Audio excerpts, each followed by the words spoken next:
ርዕሰ ሊቃነ ጳጳሳት ሌዮ 14ኛ እግዚአብሔር በእኛ ላይ ያለውን እምነት እንደማያጣ ገለጹ። ርዕሰ ሊቃነ ጳጳሳት ሌዮ 14ኛ የክረምት ረፍታቸውን እያሳለፉ በሚገኙበት በካስቴል ጋዶልፎ ባደረጉት የጸሎት ስነ ስርዓት ላይ ለተሰበሰቡት ምእምናን መልእክት አስተላልፈዋል።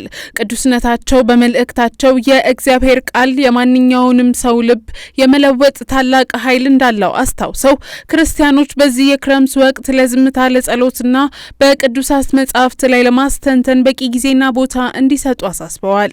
ርዕሰ ሊቃነ ጳጳሳቱ ባስተላለፉት መልእክት በምእምናን ልብ ውስጥ እግዚአብሔር የቃሉን ዘር ለመስራት መቼም ቢሆን እንደማይታክት የገለጹ ሲሆን የፍቅሩ ኃይል ከኛ ድክመት በላይ ጠንካራ መሆኑን ያውቃል በማለት አክለዋል።